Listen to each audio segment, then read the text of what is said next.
Willpower by Roy Baumeister and John Tierney explores the science and psychology of self-control, emphasizing its critical role in achieving personal success.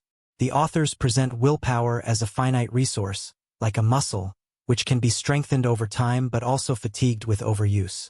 They highlight the concept of ego depletion, where resisting temptation or making decisions drains mental energy, leaving individuals vulnerable to impulsive behavior. The book combines research, historical context, and practical strategies to show how self-control shapes financial stability, relationships, and health. It emphasizes the importance of habits, planning, and minimizing decision fatigue to preserve willpower for meaningful goals. Through vivid examples like the Marshmallow Test and dieting challenges, the authors offer actionable advice for strengthening self-discipline and creating sustainable routines. Ultimately, the book underscores that managing and cultivating willpower is essential for living a more productive, successful, and fulfilling life. In Chapter 1, Baumeister and Tierney introduce the central premise of the book. Willpower is a measurable, finite resource that governs our ability to resist temptation and achieve our goals. It's not just an abstract concept or metaphor, but a tangible mental resource that can be depleted and strengthened. This chapter lays the foundation for understanding willpower's pivotal role in human behavior. The authors illustrate the concept with the story of Amanda Palmer, an artist who worked as a living statue in Boston's Harvard Square. Painted white and standing motionless in a wedding dress, Palmer endured provocations from onlookers without reacting, no flinching, no laughing, no scratching an itch. Her success as a performer required immense self-control, demonstrating the mental discipline involved in resisting impulses. Palmer's story is an engaging example of how willpower is applied in seemingly small but challenging situations. The chapter shifts to the science of willpower, with Baumeister's groundbreaking radish experiment offering concrete evidence for how self-control operates. Hungry participants were placed in a room with freshly baked cookies but were instructed to eat only radishes. While those allowed to eat the cookies experienced no strain, the radish group had to suppress their desires, depleting their mental energy. Later, when tasked with solving an impossible puzzle, the radish eaters gave up much sooner than others, demonstrating how resisting temptation drains willpower and leaves less capacity for subsequent challenges. This phenomenon, called ego depletion, suggests that willpower functions like a muscle. It gets fatigued with use but can be strengthened over time. The implications of this discovery are profound. It explains why a stressful day or a series of small decisions can leave people feeling mentally exhausted and unable to resist temptations like overeating or procrastination. Baumeister and Tierney argue that understanding this dynamic is key to making better choices and structuring our lives to conserve willpower for what matters most. The authors also explore the historical context of willpower.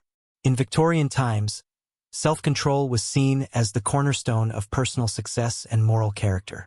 However, by the 20th century, this focus shifted towards self-esteem and self-expression, often neglecting the importance of discipline. Baumeister admits he was initially skeptical about the significance of willpower, reflecting the broader trends in psychology at the time. Yet his experiments revealed that self-control is one of the most powerful predictors of success, influencing everything from academic performance to health and relationships. A major takeaway from this chapter is the need to recognize willpower as a finite resource. By understanding its limits, we can make smarter decisions about how and when to exert self-control. For example, the radish experiment underscores the importance of minimizing unnecessary temptations to conserve mental energy for critical tasks. The authors suggest creating environments that reduce the need for constant decision-making, such as establishing routines or eliminating distractions. Baumeister and Tierney also hint at practical strategies to build willpower, which will be explored further in the book. Like a muscle, willpower can grow stronger through practice and regular challenges, but it can also be overworked, leading to burnout. This duality makes managing self-control a delicate balance, one that requires both awareness and intentionality. By the end of Chapter 1, the authors have firmly established willpower as a scientific concept with far-reaching implications. Through vivid examples and compelling research, they set the stage for a deeper exploration of how self-control shapes our lives and how we can harness it to achieve lasting success. This chapter invites readers to reflect on their own use of willpower and consider how small changes in behavior and environment might lead to significant improvements in their ability to stay disciplined and focused. Chapter 2 explores the mechanics of willpower, revealing its biological underpinnings. Baumeister and Tierney argue that self-control is a physical process fueled by glucose, the brain's primary energy source. When glucose levels are low, people struggle to maintain discipline, make good decisions, or resist temptations. This connection between biology and behavior provides a practical framework for understanding why self-control fluctuates throughout the day. The authors revisit the radish experiment to emphasize the energy cost of resisting temptation. Participants who resisted cookies and ate radishes instead depleted their mental energy, leaving them less persistent in subsequent tasks. This experiment shows that self-control is not just psychological, it's physical, requiring energy derived from glucose. The depletion of glucose helps explain why people feel drained after exerting willpower. The link between blood sugar levels and behavior is further illustrated through real-world examples. People are more likely to make impulsive decisions or succumb to temptations when hungry. This is why hunger-induced anger, is a common phenomenon. Low glucose levels impair self-control, leading to irritability and poor decision-making. The authors also introduce the concept of decision fatigue, a state where repeated decision-making depletes mental energy.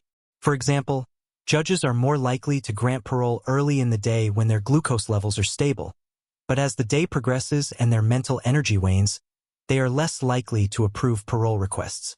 This finding highlights the importance of timing and energy management in decision-making. To mitigate these effects, the authors recommend practical strategies, such as eating balanced meals and avoiding extreme diets that deplete glucose. They also suggest structuring the day to prioritize important decisions when mental energy is highest, typically in the morning. By aligning tasks with energy levels, individuals can maximize their productivity and self-control. The chapter concludes with a discussion of how willpower can be strengthened over time. Like a muscle, self-control grows stronger with regular use, but overexertion can lead to fatigue. The authors emphasize the importance of balance. Small, consistent challenges build mental discipline, while excessive demands can lead to burnout.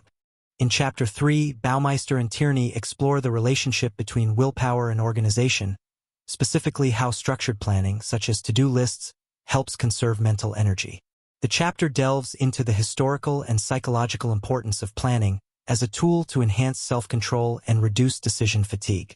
The authors argue that willpower is not just about resisting temptations but also about managing mental energy by streamlining decisions.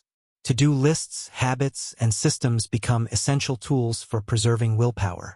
The chapter opens by contrasting the chaotic nature of human desires with the order imposed by planning. To emphasize this, the authors draw on historical examples, including religious commandments and ancient systems of time management, to demonstrate humanity's long-standing reliance on external structures for self-control. They argue that creating routines and lists removes the burden of constant decision-making, thereby preserving mental energy for tasks that truly matter. One of the key examples discussed is comedian Drew Carey, who hired a productivity consultant to help him manage his chaotic schedule. Carey was overwhelmed by daily decisions, which drained his mental energy and left him less creative. His consultant introduced strict systems such as detailed to-do lists and time-blocking strategies that allowed him to offload minor decisions. This helped Carey conserve his willpower for more critical and creative endeavors. His experience illustrates how external systems can transform disorganized lives into more productive ones by minimizing decision fatigue. Decision fatigue is a recurring theme in the chapter. Baumeister and Tierney explain how every decision, no matter how small, uses up mental energy. By the end of the day, people often find themselves too exhausted to make sound choices, leading to impulsive behavior or procrastination. This phenomenon is why individuals might find themselves sticking to a healthy diet in the morning but giving in to junk food cravings by evening. The cumulative toll of numerous small decisions leaves little willpower for resisting temptations or tackling difficult tasks. The authors provide practical advice for reducing decision fatigue through proactive planning. Simplifying routines, such as eating the same breakfast every day or pre-selecting outfits for the week, eliminates the need for trivial decisions. This concept is famously demonstrated by figures like Steve Jobs and Barack Obama, who intentionally minimized their wardrobe choices to preserve their mental energy for more significant decisions. Such habits exemplify how reducing unnecessary choices can lead to greater productivity and focus. Another critical insight is how prioritization through to-do lists can enhance self-control. The authors suggest creating lists that separate essential tasks from minor ones, focusing energy on high-priority goals. They advocate for strategies such as completing the most challenging tasks first, when willpower is strongest. This approach aligns with the understanding that mental energy is finite and should be allocated strategically throughout the day. To-do lists also serve a motivational purpose. Checking items off a list provides a sense of accomplishment and reinforces the habit of completing tasks. This psychological boost helps maintain momentum, making it easier to tackle subsequent challenges. The authors highlight how small wins build confidence and make larger goals feel more attainable. While discussing the effectiveness of to-do lists, the authors caution against overloading them with unrealistic expectations. Long, unmanageable lists can become demotivating, leading to procrastination or burnout. Instead, they recommend focusing on a few critical tasks each day, ensuring that goals remain achievable and aligned with available energy levels. The chapter also touches on the role of technology in modern productivity. While tools like apps and digital calendars can streamline planning, they also introduce distractions that can deplete willpower. The authors warn against over-reliance on technology, advocating instead for a balance between digital tools and analog methods, such as handwritten lists, which can provide clarity without the temptation of endless notifications. By the end of the chapter, Baumeister and Tierney emphasize that planning is not just a practical tool but a form of self-control. Effective organization reduces the mental strain of constant decision-making, preserving willpower for meaningful pursuits. To-do lists, routines, and time management systems are not merely productivity hacks, they are essential strategies for managing the finite resource of willpower. In Chapter 4, Baumeister and Tierney expand on the concept of decision fatigue, exploring how repeated decision-making depletes willpower and impacts behavior. They argue that even seemingly minor decisions can drain mental energy, leaving individuals vulnerable to poor choices, procrastination, and impulsivity. This chapter delves into the science behind decision fatigue and offers strategies to mitigate its effects. The authors begin by illustrating the real-world consequences of decision fatigue through an eye-opening study of judges. Research showed that judges were more likely to grant parole early in the day, when their mental energy was fresh, and less likely to do so later as decision fatigue set in. This finding underscores how depleted willpower leads to conservative, risk-averse choices that may not always be fair or logical. Decision fatigue affects everyone, from high-powered executives to everyday individuals. The authors highlight how people are bombarded with choices throughout the day, from trivial decisions like what to wear or eat to more significant ones like budgeting or work priorities. Each decision chips away at the finite reserve of mental energy, leaving less capacity for self-control as the day progresses. Baumeister and Tierney emphasize the importance of automating routine decisions to conserve willpower for more critical tasks. For example, many successful people adopt minimalist routines, such as wearing the same type of outfit every day or eating similar meals, to reduce the cognitive load of decision-making. This practice allows them to focus their mental energy on higher-stakes challenges. The chapter also explores how decision fatigue contributes to impulsive behavior. When mental energy is depleted, individuals are more likely to succumb to temptations, such as unhealthy snacks or unnecessary purchases. The authors use the example of shopping, where decision fatigue often leads to impulsive buying at checkout counters. Retailers exploit this vulnerability by strategically placing tempting items where exhausted shoppers are most likely to give in. To combat decision fatigue, the authors recommend prioritizing tasks and decisions. Tackling the most important or demanding tasks early in the day, when willpower is at its peak, ensures that mental energy is used effectively. They also suggest batching similar tasks together to minimize the number of transitions between decisions, which can further drain energy. Another strategy discussed is the use of breaks and glucose replenishment to restore willpower. Since willpower is linked to glucose levels, eating small, balanced snacks throughout the day can help maintain mental energy. The authors caution against extreme dieting or long periods without food, as these can exacerbate decision fatigue and lead to poor choices.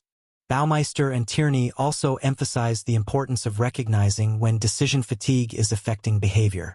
By becoming aware of its symptoms such as irritability, procrastination, or difficulty making choices, individuals can take proactive steps to mitigate its effects. For instance, postponing non-urgent decisions until after a break or focusing on smaller, manageable tasks can help conserve energy. The chapter concludes by highlighting the broader implications of decision fatigue. It affects not only personal productivity but also interpersonal relationships and long-term goals. Understanding how decision fatigue works empowers individuals to structure their lives in ways that reduce unnecessary mental strain, allowing them to make better choices and achieve greater success. Chapter 5 dives into the relationship between willpower and financial behavior, illustrating how self-control or the lack of it directly impacts spending, saving, and borrowing habits. The authors argue that financial decisions are among the most taxing on our willpower because they often involve trade-offs between short-term desires and long-term goals. This chapter connects impulsive spending and financial mismanagement to the broader concept of decision fatigue and ego depletion. The authors open with a striking observation. Impulsive financial decisions often occur not because people lack knowledge or intelligence, but because they are mentally exhausted from making countless decisions. For instance, choosing between spending on necessities versus indulgences requires weighing immediate gratification against future benefits. Each decision chips away at the mental reserve of willpower, making it harder to resist temptations as the day progresses. One of the chapter's most impactful examples is the 2008 financial crisis. The authors frame the crisis as a large-scale failure of self-control. Individuals took on debt they couldn't afford, tempted by easy credit and immediate rewards. Similarly, institutions failed to exercise restraint, engaging in risky behaviors for short-term profits while neglecting long-term consequences. The crisis serves as a reminder of how cumulative lapses in self-control can lead to widespread financial instability. Baumeister and Tierney also explore the psychological mechanisms behind poor financial decisions. For example, credit cards are designed to separate the pain of paying from the pleasure of purchasing. Unlike cash transactions, which make people feel the immediate loss of money, credit card spending feels abstract and less consequential, leading to overspending. Retailers exploit this psychological gap by offering deferred payments or discounts to encourage impulsive purchases, further eroding self-control. The chapter emphasizes the importance of budgeting as a tool for improving financial self-control. A budget acts as a pre-commitment device, setting clear boundaries for spending and reducing the need for constant decision-making. By creating a plan for where their money should go, individuals can minimize impulsive spending and allocate resources more effectively. The authors stress that sticking to a budget requires less willpower than making ad hoc financial decisions in the moment. Automation emerges as another key strategy for managing money and conserving willpower. Automating savings, such as setting up direct deposits into a savings account, removes the need for conscious decision-making and ensures that long-term financial goals are prioritized. Similarly, automating bill payments reduces the mental strain of remembering due dates and eliminates the temptation to spend money earmarked for necessities. The chapter also highlights the role of emotions in financial behavior. When willpower is depleted, people are more likely to make decisions driven by fear, stress, or the desire for instant gratification. For example, a person might overspend on luxury items to temporarily boost their mood or avoid thinking about financial stress. Recognizing these emotional triggers and addressing them with non-financial coping mechanisms, such as exercise or mindfulness, can help preserve self-control. Baumeister and Tierney offer practical advice for navigating financial decisions without succumbing to ego depletion. They recommend tackling financial tasks, such as budgeting or reviewing expenses, when willpower is strongest, often in the morning. They also suggest setting small, achievable financial goals, which build momentum and confidence over time. For example, committing to saving a modest percentage of income each month is more sustainable than attempting drastic changes that may lead to burnout. By the end of the chapter, the authors tie financial self-control to broader themes of discipline and habit formation. Managing money effectively requires not only a clear plan but also an understanding of the psychological traps that erode willpower. The authors emphasize that building financial habits, like saving or budgeting, reduces the mental effort required to make good decisions, freeing up willpower for other areas of life. Chapter 6 explores the possibility of strengthening willpower over time. Drawing on research and real-world examples, Baumeister and Tierney argue that self-control is not a fixed trait, but a skill that can be developed through practice and deliberate effort.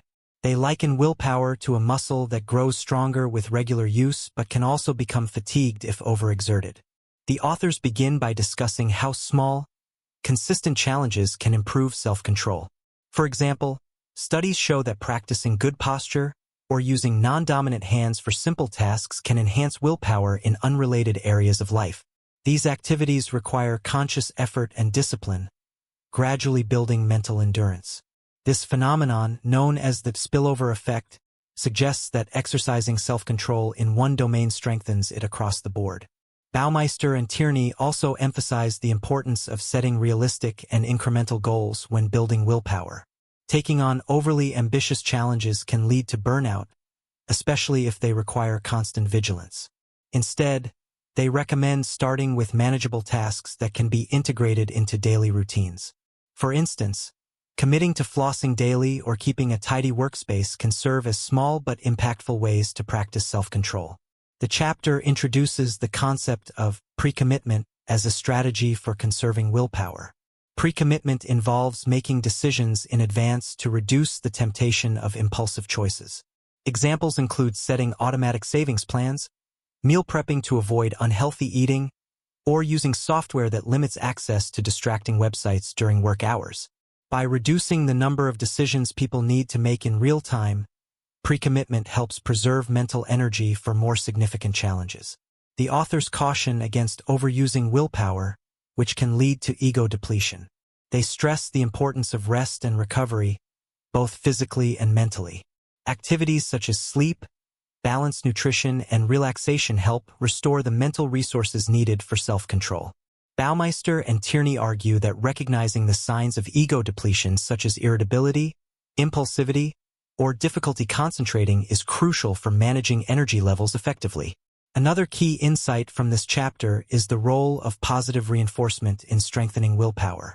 Celebrating small victories, such as completing a workout or resisting a temptation, helps create a sense of accomplishment and motivates continued effort. This approach builds confidence and makes self-control feel rewarding rather than punishing.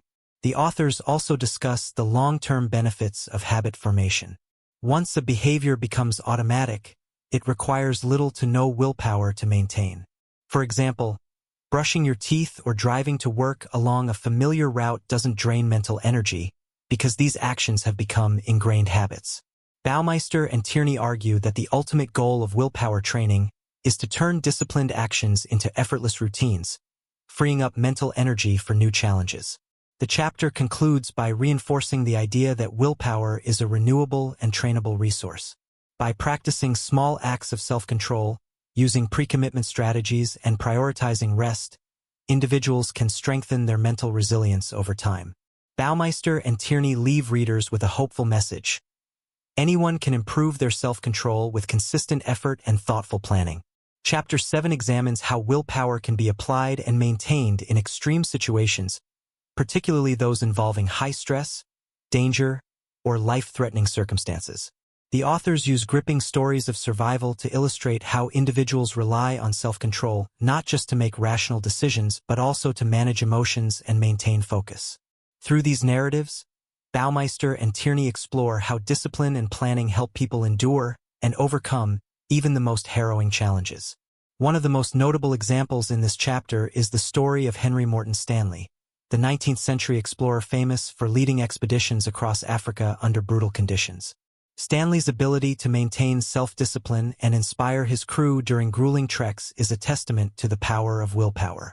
Despite facing starvation, disease, and hostile environments, Stanley broke down enormous challenges into smaller, more manageable tasks. By focusing on short-term goals, such as reaching the next camp or crossing a river, he avoided feeling overwhelmed by the enormity of his mission. This strategy, breaking big goals into smaller, achievable steps, is a recurring theme in the chapter. The authors argue that overwhelming tasks often lead to procrastination or despair, especially when willpower is already strained. By reframing a daunting objective into a series of minor milestones, individuals can conserve mental energy and stay motivated. This approach not only builds momentum but also provides frequent opportunities to experience small victories, which reinforce confidence and perseverance. The authors also explore the concept of emotional regulation as a critical component of willpower in high-stress situations. Managing fear, anger, or frustration is essential to making sound decisions, particularly when circumstances are dire. The chapter discusses how soldiers, emergency responders, and disaster survivors use techniques such as deep breathing, visualization, and compartmentalization to stay calm and focused. These methods allow them to keep their emotions in check and maintain their ability to act rationally under pressure. Another key insight from the chapter is the role of preparation and planning in enhancing self-control during crises.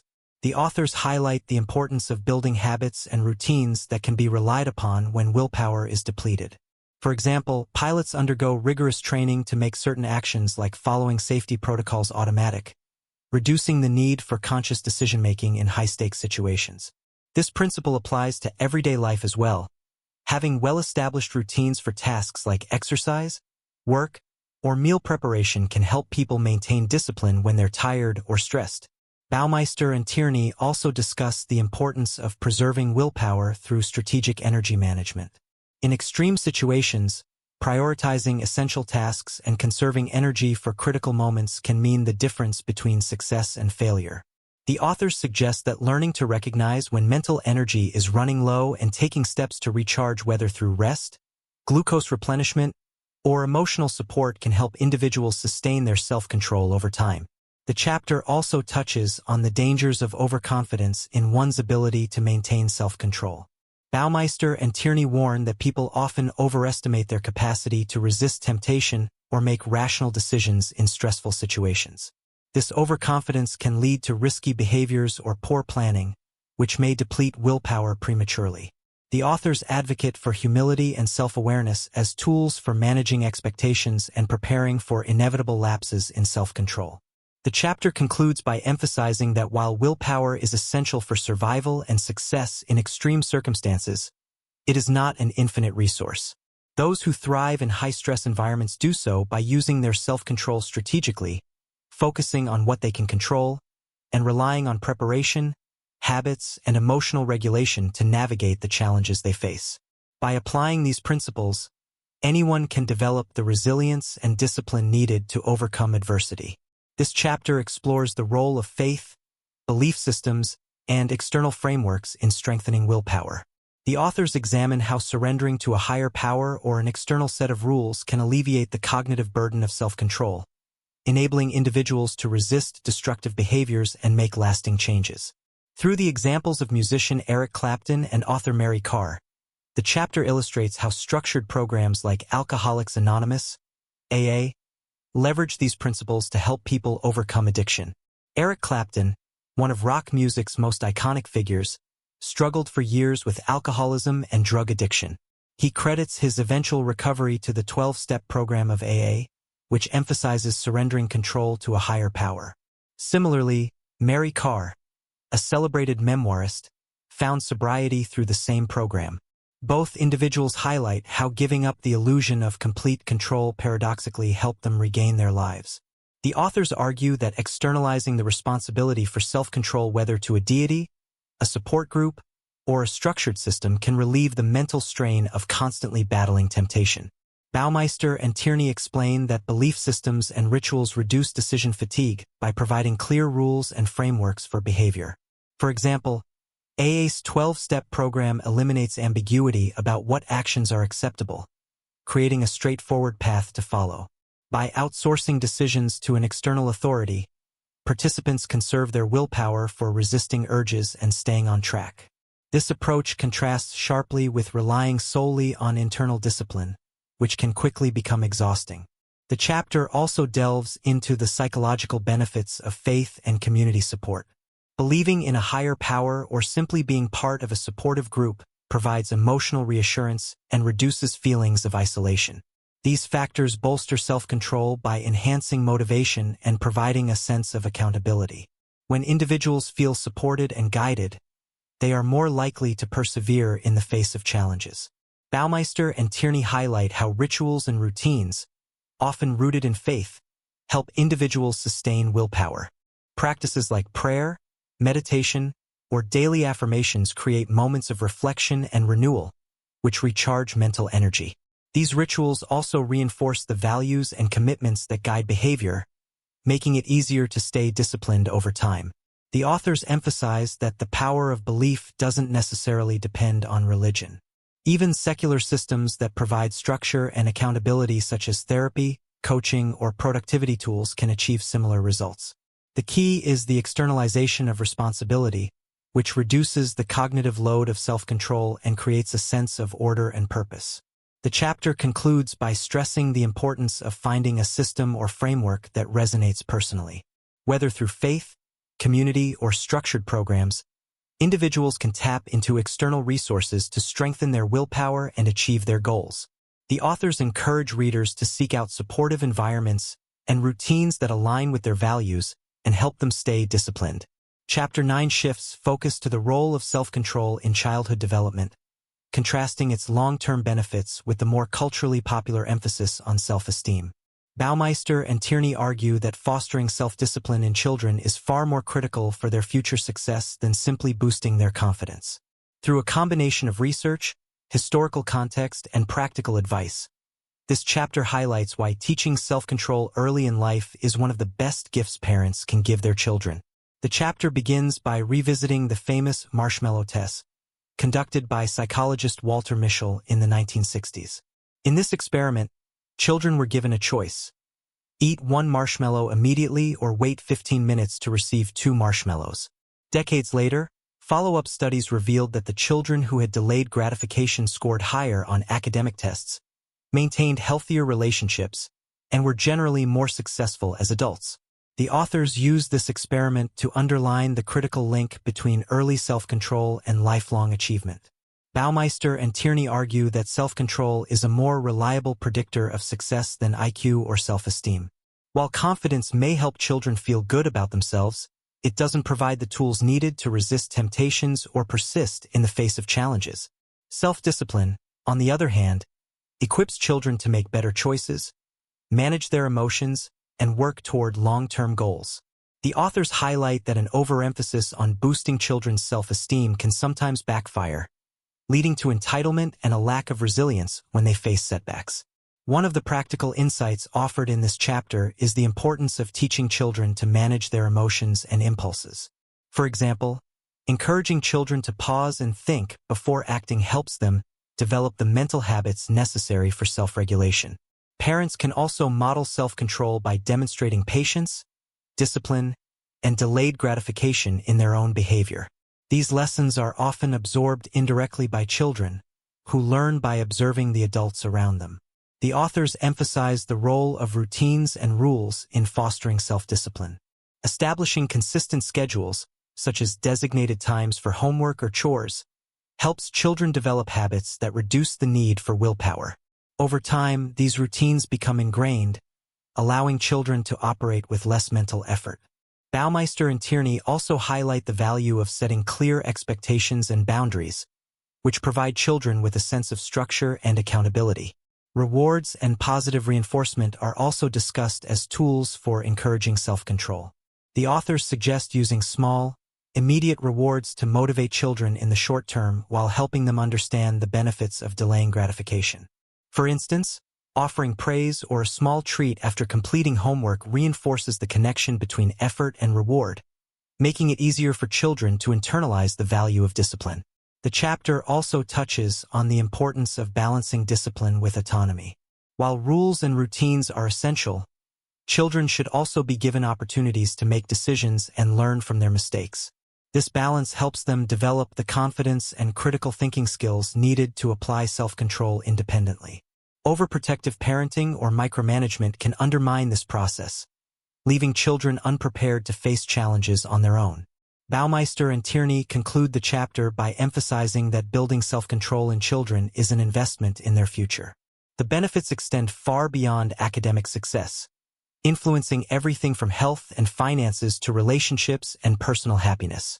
While boosting self-esteem may seem easier or more immediately gratifying, the long-term rewards of fostering discipline are far more significant. The final chapter explores dieting as one of the ultimate tests of willpower. Baumeister and Tierney argue that dieting represents a perfect storm of challenges for self-control, requiring individuals to resist constant temptations, make frequent decisions, and overcome emotional triggers, all while dealing with the physical effects of hunger. This chapter ties together the book's insights on ego depletion, decision fatigue, and habit formation to offer practical strategies for navigating the complexities of dieting. The authors begin by explaining why dieting is so uniquely difficult. Unlike other goals that can be pursued with occasional focus, dieting requires constant vigilance. Every meal, snack, or social event presents new decisions, each of which drains mental energy. The cumulative effect of these decisions leads to ego depletion, making it harder to resist cravings or stick to a plan as the day progresses. This is why many dieters report doing well in the morning but losing control by evening, when their willpower is at its weakest. Baumeister and Tierney introduce the what the hell effect as a common pitfall for dieters. This phenomenon occurs when a small lapse, such as eating a cookie, leads to a spiral of overeating. Once individuals feel they've broken their diet, they abandon restraint altogether, thinking, what the hell, I've already ruined it. The authors explain that this effect is a direct result of ego depletion and emotional reasoning, which override logical thinking. The chapter also explores the role of emotional eating in sabotaging diets. Stress, boredom, or sadness often triggers cravings for high-calorie comfort foods. The authors argue that addressing the underlying emotions is critical for maintaining self-control. Techniques like mindfulness, journaling, or seeking social support can help individuals manage their emotions without turning to food. Practical strategies for overcoming these challenges include planning and pre-commitment. The authors recommend preparing meals in advance to reduce decision fatigue and remove temptations. For example, portioning out healthy snacks or packing a lunch eliminates the need to make choices in the moment, when willpower might be depleted. They also suggest avoiding environments that trigger overeating, such as keeping junk food out of the house or steering clear of buffet-style restaurants. Baumeister and Tierney also emphasize the importance of realistic goals. Extreme diets that demand significant sacrifices are more likely to fail because they place excessive strain on willpower. Gradual, sustainable changes such as reducing portion sizes or swapping unhealthy foods for healthier alternatives are more effective in the long run. These small victories build momentum and reinforce the habit of making better choices. Another critical insight is the role of glucose in sustaining willpower during dieting. Since self-control relies on glucose as fuel, extreme calorie restriction can backfire by leaving individuals physically and mentally depleted. The authors advocate for balanced diets that provide steady energy throughout the day, enabling individuals to maintain their self-control. The chapter concludes by tying dieting to the book's overarching theme. Willpower is a finite resource that must be managed carefully. Dieting tests self-control in unique ways, but by understanding the psychological and physiological dynamics at play, individuals can set themselves up for success. The authors leave readers with a hopeful message. While dieting is challenging, it is possible to achieve lasting results by focusing on habits, preparation, and balance. Chapter 10 serves as a powerful conclusion to the book, synthesizing its key insights into a real-world application.